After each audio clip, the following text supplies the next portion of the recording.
Bonjour, bienvenue sur le podcast du temps perdu.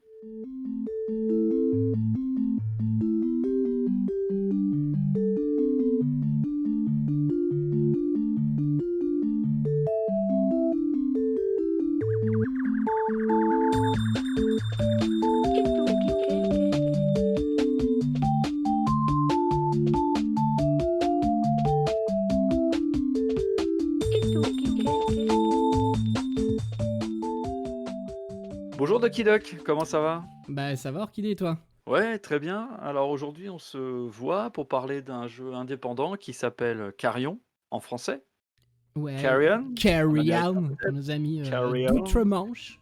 en Tout à fait. américain, anglais, anglo-saxon, tout ce que tu veux. Alors c'est un jeu indépendant qui est publié par Devolver. Exact. Et Devolver, tu connais un petit peu? Tu peux nous oui, faire une petite oui, présentation de alors, Devolver? Devolver, il est de plus en plus connu sur le secteur du jeu vidéo depuis quelques années maintenant, hein, parce que ça fait plus de 10 ans maintenant qu'ils existent. Mais ils sont fait Ouais, beaucoup connaître avec des titres, en allant choper des titres à droite à gauche du type Hotline Miami, Enter the Gungeon, des choses comme ça. excellent. Katana Zero, on en a déjà parlé. C'est Ouais, en fait, ils sont surtout dans l'édition. Ils font très peu de développement et ils permettent à des petits studios indés de pouvoir être publiés, d'avoir une visibilité, ce qui leur permet d'avoir des petites pépites vraiment quasiment tous les ans à nous sortir. Et c'est un studio d'éditeurs, c'est pas vraiment un studio, donc c'est une boîte d'édition qui vraiment marque le pas. On attend tous les ans leur intervention à l'E3, qui à chaque fois sont complètement délirantes, mais à chaque fois on repère ouais, une essai de petits jeux qui sortent de nulle part, et c'est hyper intéressant. Et donc là, ils nous ouais, alors proposent un nouveau titre là qui est sorti. Alors, c'est pas nouveau, il est sorti quand même milieu de l'année 2020, mais c'est vrai qu'on n'a pas eu le temps beaucoup d'en parler, qui s'appelle oui, donc Carry On. Carry On. Carry On. Donc Devolver, juste pour terminer, c'est, un studio qui, pour les gens qui ne connaissent pas, est spécialisé dans le jeu, en 2 dimensions, avec des pixels. Mm. Voilà, pour faire un peu vite, qui sont, souvent ce que j'appelle moi des jeux à manette, hein, c'est-à-dire, des jeux de dextérité, d'adresse, souvent plutôt matures quand même au niveau du contenu, hein, un peu sanguinolent avec des thématiques, Bah, il y a de tout en fait, hein, parce que un je vous peu rappelle que, velues, hein, quand même. Fall Guys, c'est un jeu édité C'est par vrai, Devolver, quoi. il se diversifie, mais c'est vrai que dans ma tête, c'est resté quand même pour Il y moi, a pas mal de l'éditeur choses de en effet un peu. l'excellent, Hotline Miami et Ouais. pour moi, c'est un des Ouais, c'est vrai forts. que on va avoir les My Friend Pedro, etc., qui vont vraiment être un Mmh, peu plus matures en termes de gameplay et de jeu. Après, on va avoir exactement. des petites choses qui sortent de nulle part, ou parfois aussi complètement dans le lyrisme du type gris, voilà, qui sortent un peu de l'ordinaire. Magnifique jeu. Ouais. Magnifique jeu pour ceux qui l'ont pas fait. Gris, Mm. c'est comme ça se prononce un jeu en français, GRIS, c'est incroyable. Ouais. Alors pour parler de Carrion, Ouais. je sais pas si on va y arriver Non, on va, aujourd'hui, on va, on va dire parler un carillon, nom on va grec. dire carillon, on va dire carillon. Carrion et voilà, les auditeurs nous excuseront.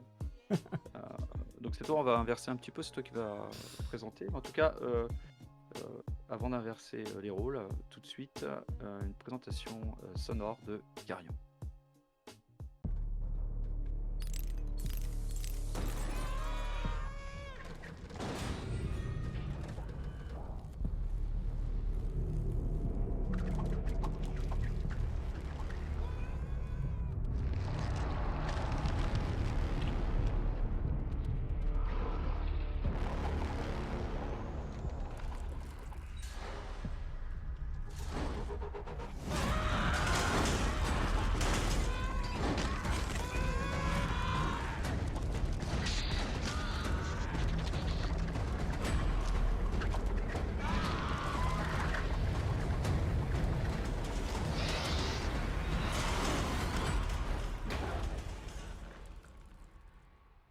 Donc voilà, une petite ambiance sonore de Carrion qui montre un petit peu l'atmosphère du jeu. Du coup, Orchidée, est-ce que tu peux nous faire un petit pitch sur le titre? Alors Carrion, c'est un jeu, assez singulier dans le sens où, on incarne le monstre. Celui qu'on déteste, celui qui nous fait peur, dans les films comme Alien. En gros, là, ce jeu-là nous met dans la peau d'un monstre. Alors, c'est un monstre assez particulier entre le calamar géant sanguinolent et l'araignée. Ouais, Voilà. c'est vrai que ça ressemble pas à grand chose, hein, quand on le voit, hein. Non, en tout cas, rien de connu sur Terre pour le moment. Peut-être en J'espère. attendant les effets du Covid, mais je sais pas. Ouais, Mais pour le là. moment, en tout cas, on n'a pas vu de bestiole comme ça. Donc c'est un postulat plutôt intéressant. On devient en fait dans ce jeu celui qu'on craint d'habitude.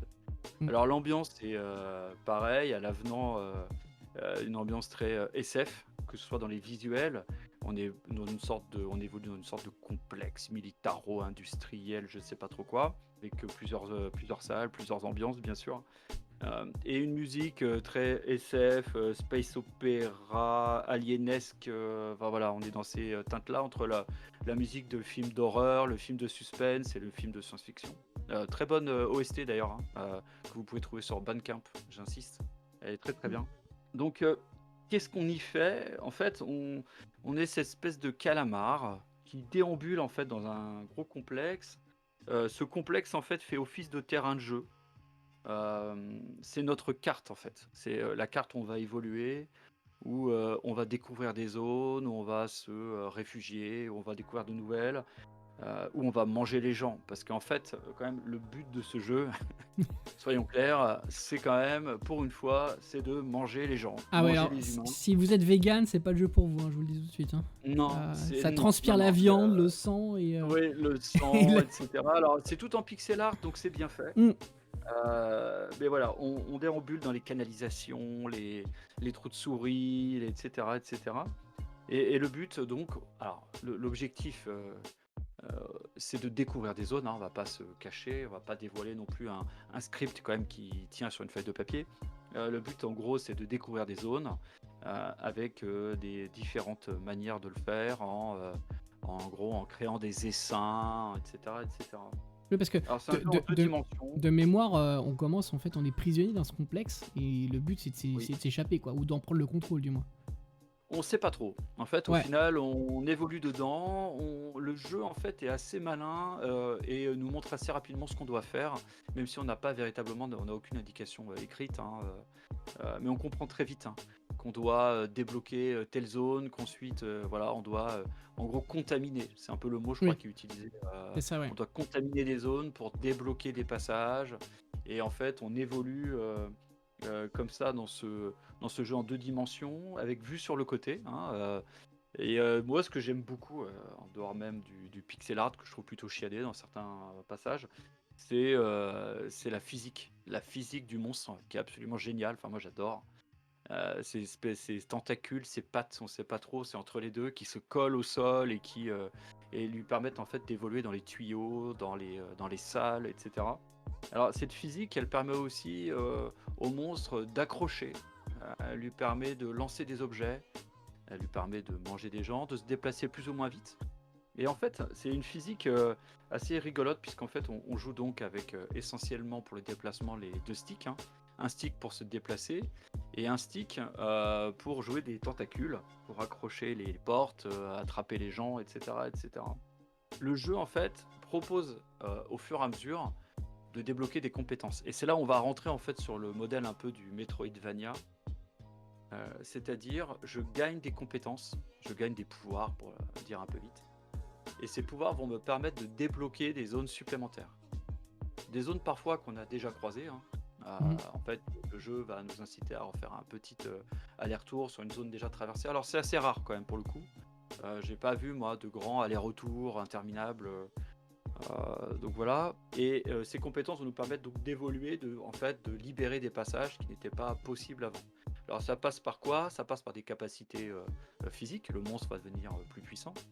Ça peut passer par des états de forme, en fait, de forme du monstre lui-même, qui par exemple dans l'eau peut se transformer pour passer dans des passages plus étroits.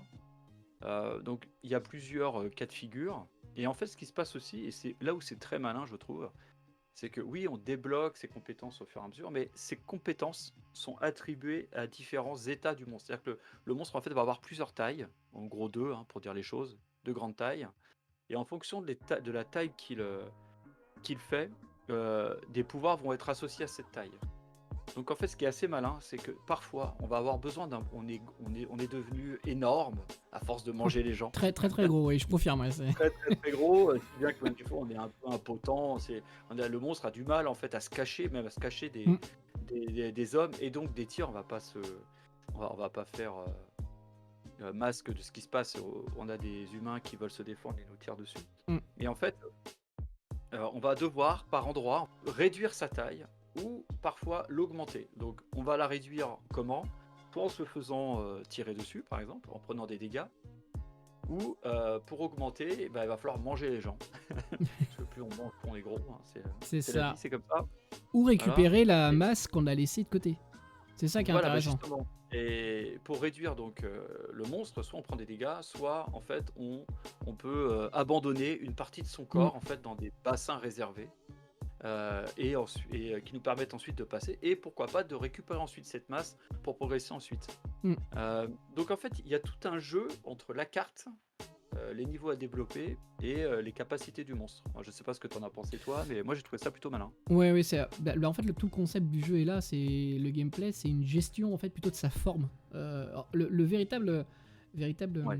point fort du jeu, c'est vraiment ça, c'est la gestion de son monstre en lui-même, alors que ça soit avec ses capacités, mais aussi comment est-ce que je vais faire pour avancer à telle pièce, pour aussi débloquer tel mécanisme. En gros, on va avoir une capacité suivant comme tu l'as dit, suivant la taille qu'on a. On va avoir une partie grappin quand on est une taille normale, on va avoir une partie pour défoncer des murs quand on a une taille secondaire, etc. Et des fois, on va arriver à un moment où on se dit mince, là je suis devenu gros parce que je suis traversé une salle où il y avait des humains. Manque de bol, là c'est pas la partie défonçage de mur que j'ai besoin, c'est la partie grappin. Donc on va essayer de trouver un point d'eau. On va laisser une partie de son corps, c'est un peu bizarre de dire ça, une partie de son corps dans un coin, on va pouvoir enclencher le mécanisme. Ça nous sert aussi de point de revive si jamais on meurt, hein, faut savoir, on réapparaît là directement.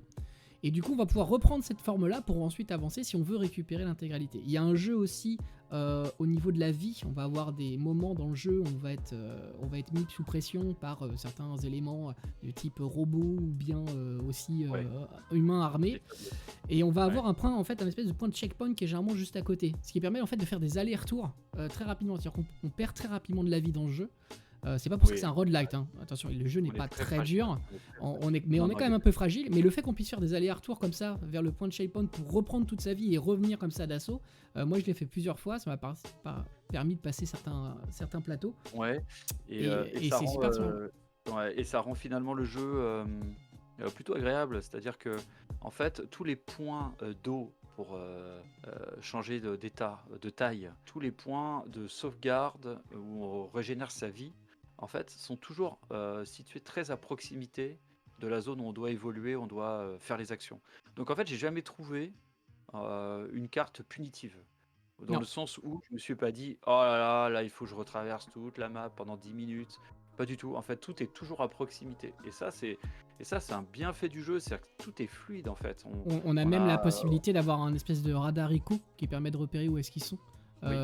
Si on arrive à un moment, on se dit mince, je sais plus où j'ai laissé le dernier point de checkpoint ou autre. On active une espèce de d'écho, on a l'impression d'être une espèce de dauphin et on a des espèces d'ondes qui nous disent c'est plus vers le haut à droite, vers le haut à gauche. Donc ça nous permet comme ça de pas trop se perdre non plus. Et ça c'est intéressant aussi. Et en fait, l'histoire, alors c'est l'histoire d'un monstre hein, finalement qui veut s'échapper ou on sait pas trop en fait hein, sans spoiler l'histoire.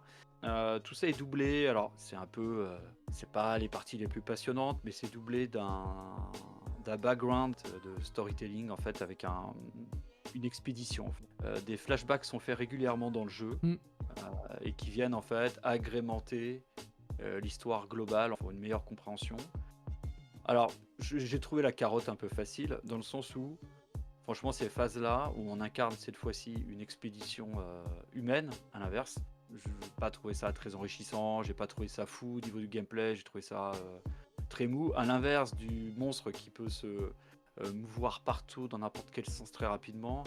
Là, les humains, c'est pato, etc. Bon, j'ai pas trouvé ça très pertinent. Je te confirme, moi, c'est pas les moments. Je me suis dit, mais encore un moment comme ça, on perd 5 minutes. J'en parlerai à la fin sur quand je donne un peu de points positifs, points négatifs de mon côté. Mais ouais, ça coupe un petit peu le rythme. On va avoir des moments où on voit une espèce de flashback et on contrôle un humain cette fois. On contrôle pas le monstre. c'est Et ça. on les voit se balader dans le complexe alors qu'il y a dans une ancienne mine. On sait pas trop, surtout au début, pourquoi ils sont là, pourquoi on nous montre Ouais, ça. même vers la fin, au final, hein. Enfin, Ouais, même à la fin, je c'est pas confirme. limpide, hein. C'est pas Bon, super limpide, hein, mais bon. c'est voilà, ça a le mérite d'être là, mais bon, j'en parlerai après. C'est pas, C'est un peu raté. Non, ouais, bah, non, complètement. c'est un peu raté, voilà, il y a pas de problème.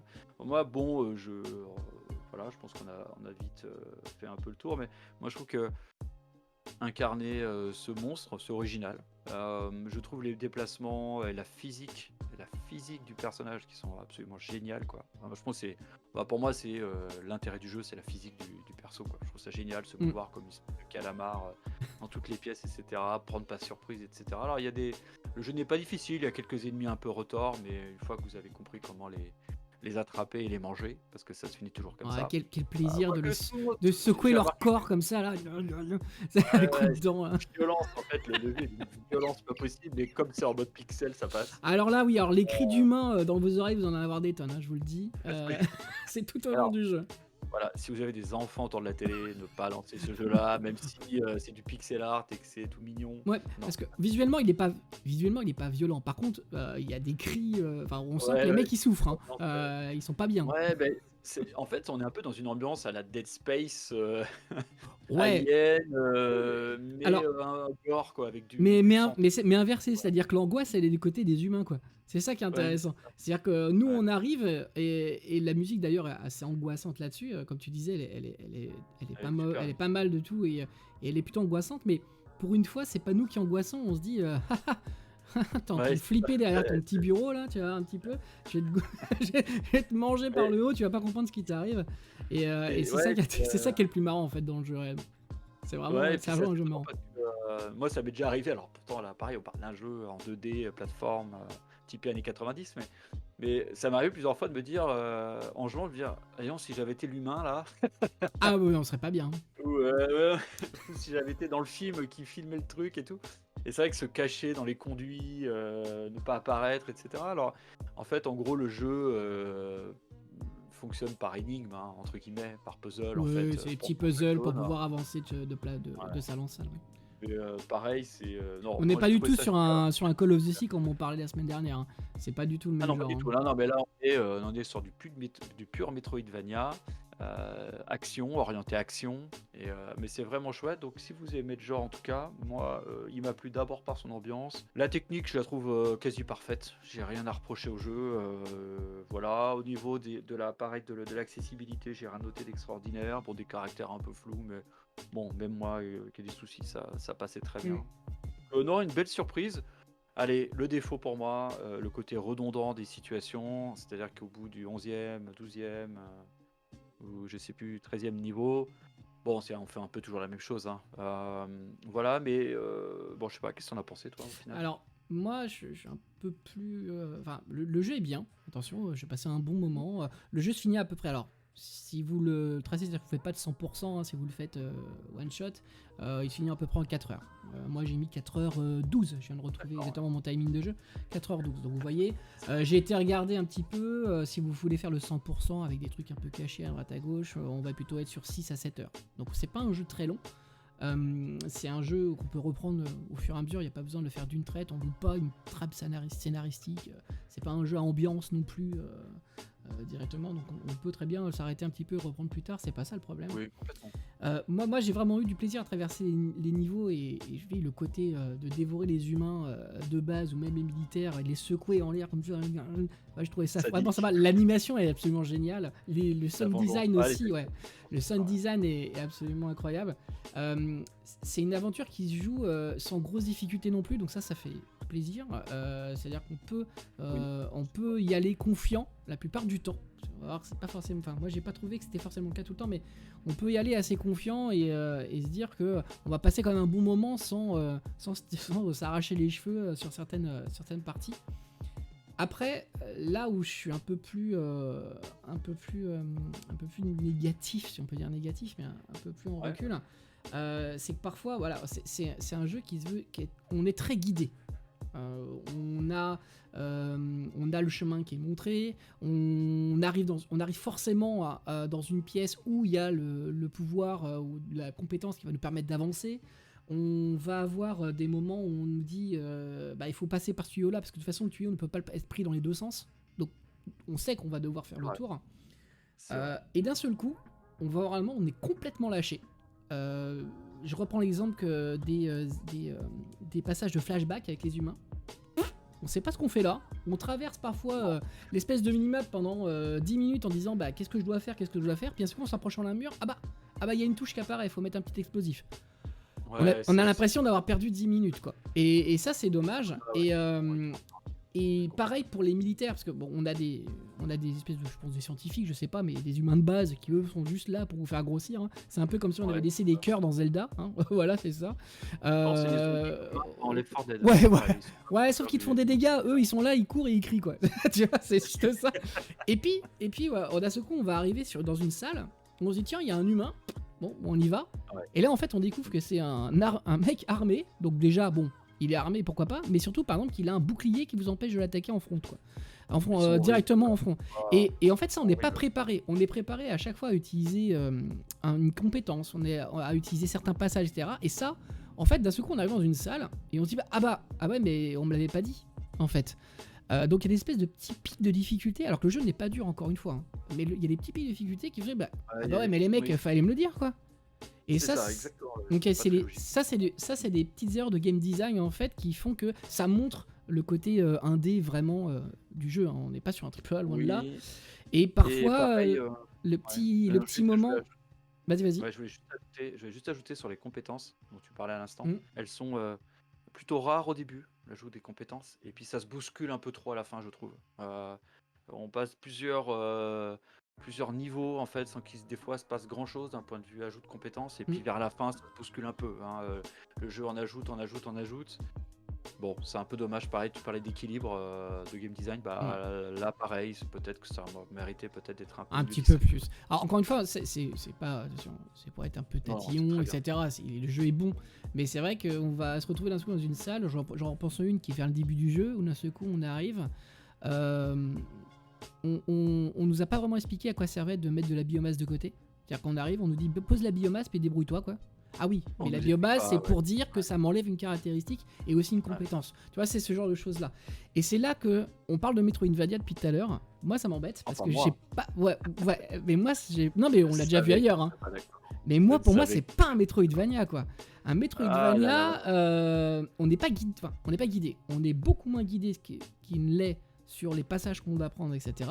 On est capable dans Metroidvania d'aller faire des allers-retours non-stop. Même si on est au dernier niveau, de revenir au premier niveau, c'est possible. Là, ce n'est pas le cas. On n'a pas de map. On se balade dans des trucs. On ne sait pas si on doit aller à droite, à gauche. On a un système de sonar qui nous dit si tu veux revenir à un endroit où tu as laissé un peu de biomasse ou un point de sauvegarde, c'est là. Mais en gros, si tu te fais pas un dessin à côté, non, c'est pas moi. Alors que tu prends un Metroid, tu prends les Hollow Knight, tu prends les Ico, tu as une map. Enfin, c'est le but justement, c'est d'explorer chaque coin de la map, quoi. C'est vrai. Et d'ailleurs, il n'y a pas d'intérêt de revenir en arrière aussi, ce qui est pas le cas dans un Metroidvania. Un Metroidvania, il y a intéressant de revenir en arrière. Oui, voire même il y a des passages où on ne peut pas revenir en arrière. Là, j'étais moi il y a 3 jours sur un passage où en fait, non, une fois qu'on a été sur notre point de sauvegarde qu'on avait passé, en fait, tout retour en arrière était impossible. Donc voilà, donc c'est plutôt. Pour moi, c'est plus un jeu d'aventure plateforme quoi, plus qu'un Metroidvania. Ouais, c'est un plateforme aventure avec des airs de Metroidvania. Tu as raison de corriger. Bon, en tout cas, un bon plaisir, je trouve. Oui. Un bon plaisir de méchant. Oui. De monstre. On a un méchant. De vilain pas bon. Un méchant. Ah puis on est pas beau, hein, c'est le cas de le dire. Ah ouais, là, on est vraiment moche. Hein. Très moche. Et finalement, c'est un jeu qu'on va trouver, je crois, sur à peu près toutes les plateformes. Il a encore une fois l'avantage d'être sur le Game Pass en ce moment. Alors en fait, il est sur le Game Pass en effet, puisqu'il est sur les consoles Microsoft sur PC, mais il est aussi sur Switch. Il est aussi sur, alors faut bien le dire parce que c'est assez rare, mais donc faut bien l'annoncer. Il est sur macOS et sur Linux aussi également. Donc c'est intéressant pour ceux qui sont.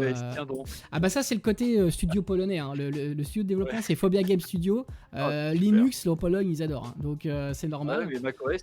Et macOS par contre c'est un peu plus rare, donc ça c'est vraiment cool. La question qui tue est-il compatible avec les nouveaux processeurs ARM Mac? Alors là j'en sais rien. J'ai pas la chance d'en avoir un. Ouais, j'ai pas eu malheureusement la possibilité de m'acheter le nouveau Mac, donc voilà, on verra.